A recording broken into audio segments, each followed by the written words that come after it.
Frères et sœurs, bonjour et bon dimanche. Bienvenue à ce nouveau rendez-vous de lumière et joie.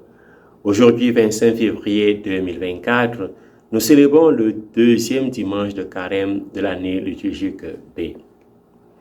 Le Seigneur Dieu, dans son immense amour, est l'initiateur de l'alliance avec l'humanité. Il appelle les hommes à participer à sa vie, car nous avons été créés à l'image et à la ressemblance de Dieu. Dieu fait de nous ses alliés, il fait de nous ses partenaires, il fait de nous ses enfants. Comme il est fidèle, il veut que nous soyons aussi fidèles. Dieu nous montre son amour, surtout à travers le sacrifice de son Fils Jésus-Christ. Saint Paul dit dans la deuxième lecture de ce dimanche, « Si Dieu est pour nous, qui sera contre nous? Il n'a pas épargné son propre Fils, mais il l'a livré pour nous tous. Comment pourrait-il avec lui ne pas nous donner tout? Parce qu'il a livré son Fils, Dieu nous donne tout et nous donne tout par amour. » Frères et sœurs, en ce dimanche, j'aimerais méditer avec vous sur la dimension du sacrifice pendant ce temps de carême. D'abord, comme premier point, le carême comme école du sacrifice. Comme deuxième point, le sacrifice de Jésus-Christ. Troisièmement, l'obéissance comme le sacrifice parfait. Commençons par le carême comme école du sacrifice. La liturgie du mercredi des cendres nous invitait à la pénitence, à la prière et au partage. Ces trois forces du carême peuvent se résumer dans la parole sacrifice. Ce ne sont pas seulement des piliers comme on les décrit souvent, mais ce sont des forces qui nous permettent de nous offrir comme sacrifice. Le carême nous permet de centrer notre vie sur le modèle du Christ, monter sur la montagne de la transfiguration pour rencontrer Élie et Moïse, la loi et les prophètes. C'est le premier commandement, l'écoute de la parole de Dieu. Le sacrifice de soi a son origine dans la parole de Dieu. Lorsque nous avons écouté la parole de Dieu, nous devons accepter sa volonté à travers l'expérience du Gethsémani et de la dernière scène. Comme Jésus, le disciple doit être prêt à devenir un pain rompu et une coupe versée. La perfection du sacrifice a son point culminant sur le mont Golgotha, sur la croix. Se sacrifier, c'est donner et se donner. C'est surtout s'abandonner au Père qui veut sceller une alliance nouvelle avec chacun de ses enfants, comme Abraham. Abraham est retenu par la littérature rabbinique comme le meilleur exemple du don de soi, du sacrifice de soi. Et la littérature rabbinique nous donne cette belle histoire par rapport à Abraham. Elle dit ceci. Il y avait une fois une étendue sauvage inexplorée. Personne n'avait jamais pénétré ses épais taillés. Aucune carte n'avait décrit son terrain inculte. Mais un jour vint un homme qui accomplit l'impossible. Il traça un chemin dans cette terre imprenable. Beaucoup s'engagèrent à sa suite. C'était encore un voyage difficile, mais il pouvait consulter ses plans et suivre ses traces. Au fil des années, d'autres firent le voyage dans des conditions plus difficiles encore que celles qu'avait dû endurer le pionnier Abraham. Alors qu'il avait cheminé en plein jour, il tâtonnait dans la noirceur de la nuit. Alors qu'il n'avait que sa détermination pour compagnon, ils firent le voyage alourdi par de pesantes charges. Mais tous lui étaient redevables.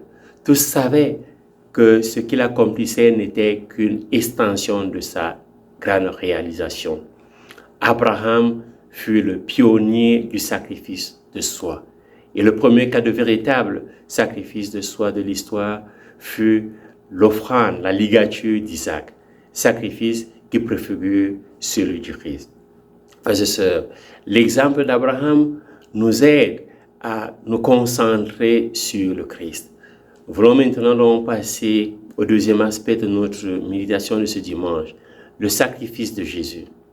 La transfiguration de Jésus dans le contexte de la liturgie de carême nous invite à tourner notre regard vers la dimension du sacrifice, vers la dimension sacrificielle. Comme Isaac, Jésus va sur la montagne pour accepter sa mission de son Père. Jésus s'entretient avec Élie et Moïse sur son exode, selon le témoignage de l'évangile de Luc. Jésus prend avec lui Pierre et les deux fils de Zébédée, comme Abraham avait pris son fils Isaac et deux de ses serviteurs. Sur la montagne, Dieu se manifeste comme le Père de Jésus et invite les trois hommes à écouter Jésus. La transfiguration est prélude du sacrifice de Jésus qui sera consumé sur la montagne du Golgotha. Au monde d'abord, le monde de la transfiguration, le Père est le protagoniste. Sur le Golgotha, Jésus sera le protagoniste de l'offrande de soi, de son sacrifice. Le carême est donc le temps où le Seigneur nous invite à nous offrir comme le Père et comme le Fils. D'abord, le Père qui offre son Fils. Comme Abraham qui offre Isaac, ainsi chaque disciple de Jésus doit offrir ce qu'il a de plus précieux. Il doit offrir ce qu'il possède de plus précieux pour être participant à l'alliance. Chacun doit offrir surtout ses péchés, car parfois le péché est le signe de notre manque de foi. Mais en offrant nos péchés, nous sommes totalement consacrés à Dieu. Le Fils s'offre lui-même. Jésus sur le mont Golgotha s'offrira librement à la volonté du Père. Le Golgotha est l'accomplissement d'un parcours qui a commencé à Césarée de Philippe avec la profession de foi de Pierre. La dernière scène, le Gethsémani, le Tabor et finalement le Golgotha. Chaque disciple de Jésus est appelé à accepter le don de soi, le sacrifice de soi, comme Isaac, comme Jésus, pour le salut du monde.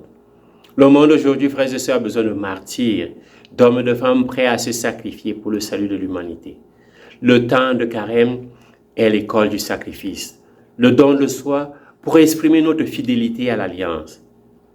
Les chefs des nations, les chefs des communautés, les chefs de famille sont-ils prêts à se donner en sacrifice pour le bonheur de leurs frères, de leur communauté, de leur nation? Ce que nous voyons aujourd'hui, c'est l'horreur pour le sacrifice personnel. Personne, nul n'est prêt à se livrer pour le bonheur du frère ou de la sœur. La compassion disparaît et l'indifférence gagne du terrain. Le carême est l'école pour réapprendre la compassion et être prêt à vivre la passion, être prêt à se sacrifier comme le bon samaritain pour la cause du frère et pour la cause de la communauté. Pour vivre la passion, il faut avoir la compassion. Et la compassion nous pousse au sacrifice de nous-mêmes. Troisièmement, le meilleur sacrifice, accomplir la volonté du Seigneur. Le Christ commence donc par dire, nous dit la lettre aux Hébreux, tu n'as voulu ni agréer les sacrifices et les offrandes, les holocaustes et les sacrifices pour le péché, ce que la loi prescrit d'offrir. Puis il déclare, me voici, je suis venu pour faire ta volonté. Hébreux chapitre 10, versets 8 à 9. Frères et sœurs, dans l'événement de la transfiguration, il y a la présence de Moïse et d'Élie. Pourquoi ces deux? On peut mieux comprendre la présence de Moïse et d'Élie en se demandant pourquoi pas Abraham ou David. Moïse est le libérateur qui fera sortir les enfants d'Abraham de l'esclavage. Moïse libère Abraham grâce à son obéissance à la parole de Dieu, lui qui voyait le Seigneur face à face. Élie, quant à lui, est le prophète qui annonce l'arrivée et la présence du Messie. Moïse et Élie annoncent la nouvelle alliance, le Sauveur Messie Jésus-Christ. Leur exemple est le modèle, le paradigme de l'obéissance. Par leur sacrifice, ils ont fait la volonté du Père. Dans l'itinéraire de carême en particulier et dans la vie spirituelle en général, l'obéissance est le meilleur sacrifice. Toujours la lettre aux Hébreux chapitre 5 versets 7 à 9 nous dit: pendant les jours de sa vie dans la chair, Jésus offrit avec un grand cri et dans les larmes des prières et des supplications à Dieu qui pouvait le sauver de la mort. Il fut exaucé en raison de son grand respect. Bien qu'il soit le Fils, il a pris par ses souffrances l'obéissance. Et conduit à sa perfection, il est devenu pour tous ceux qui lui obéissent la cause du salut éternel. Frères et sœurs, le carême, c'est le temps de grâce où nous devons apprendre à imiter le sacrifice du Christ. Un sacrifice qui est obéissance et abandon à la volonté du Père. La célébration de Pâques passe à travers le don de soi. La célébration de Pâques passe à travers le sacrifice et l'obéissance à l'accomplissement de la volonté du Père. Le sacrifice éradique alors en nous nos tendances pécamineuses et méchantes. Le sacrifice est le moyen de restituer ce qui appartient à Dieu, ce qui appartient à notre Créateur, ce qui appartient à celui qui nous a donné la vie. Ce n'est pas d'abord ce qui est hors de nous, mais il s'agit de l'image, de la ressemblance de Dieu qui est en nous. Il s'agit de nous-mêmes. Isaac est image et ressemblance d'Abraham. Nous sommes image et ressemblance de notre Père céleste. Se sacrifier, c'est donc se consacrer à Dieu. Le parcours de Carême nous invite à monter sur le mont Tabor en nous préparant à l'ascension du mont Golgotha. J'aimerais partager avec vous cet exemple d'un sacrifice. John Bradburn, celui qui a été surnommé le vagabond de Dieu. Il est né en 1921 en Angleterre, fils d'un pasteur anglican. Jeune excentrique qui passe une partie de sa jeunesse dans les armes. Il sera un héros de la Seconde Guerre mondiale. À son retour de la Seconde Guerre mondiale, il se convertit au catholicisme et cherche sa voie à travers monastères et couvents avant de la trouver. Il sera le vagabond de Dieu, le bouffon du Christ et le troubadour de la Vierge Marie. Il se lance sur les routes d'Europe et de Terre Sainte, ermite ou SDF, c'est-à-dire sans domicile fixe, et pratique des dizaines de métiers. Tour à tour, il est maître d'école, fossoyeur, maçon, vendeur, sacristain, éboueur, présentation de télévision, comédien ou même gardien.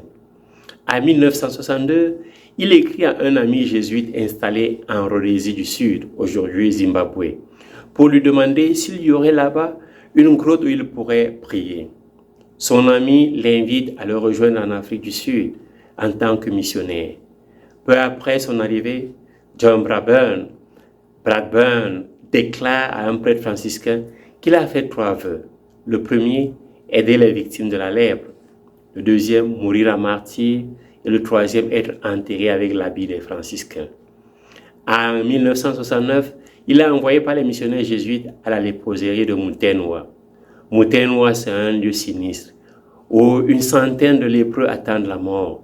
Il décide de vivre avec eux et de se faire infirmier, gestionnaire, cuisinier, confident et même croque-mort. Mutenwa devient une oasis de paix, de foi et de joie.